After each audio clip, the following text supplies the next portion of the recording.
В рамках Всероссийского практического форума состоялся межрегиональный научно-методический семинар «Перспективы и проблемы полилингвального и поликультурного образования».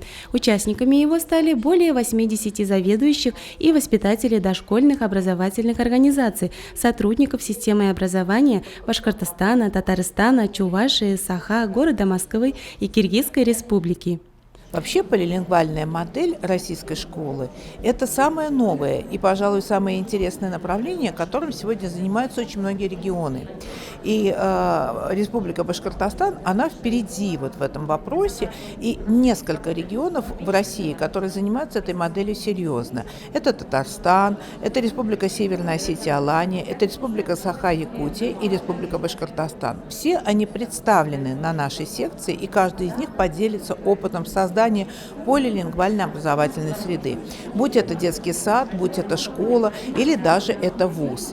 В чем особенность? Пожалуй, в том, что существует расхождение в понимании этой модели, и не все единообразно. И вот наша задача, в том числе задача нашей секции, собрать опыт и выработать некую единую вот такую модель в понимании всеобщем. Такую, чтобы она была удобна, понятна, и чтобы ее можно было корреспондировать в другие регионы, которые очень в ней нуждаются.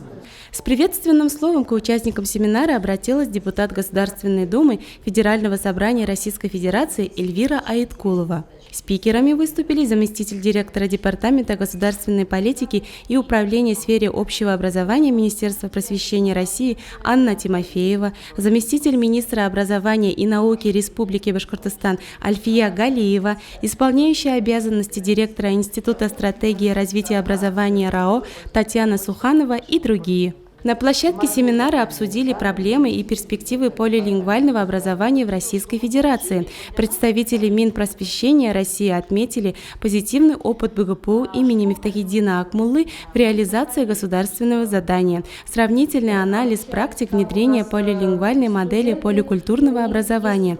На семинаре было предложено транслировать полученный опыт в другие вузы и регионы, а также осуществлять научно-методическое сопровождение внедрения полилингвального обучения.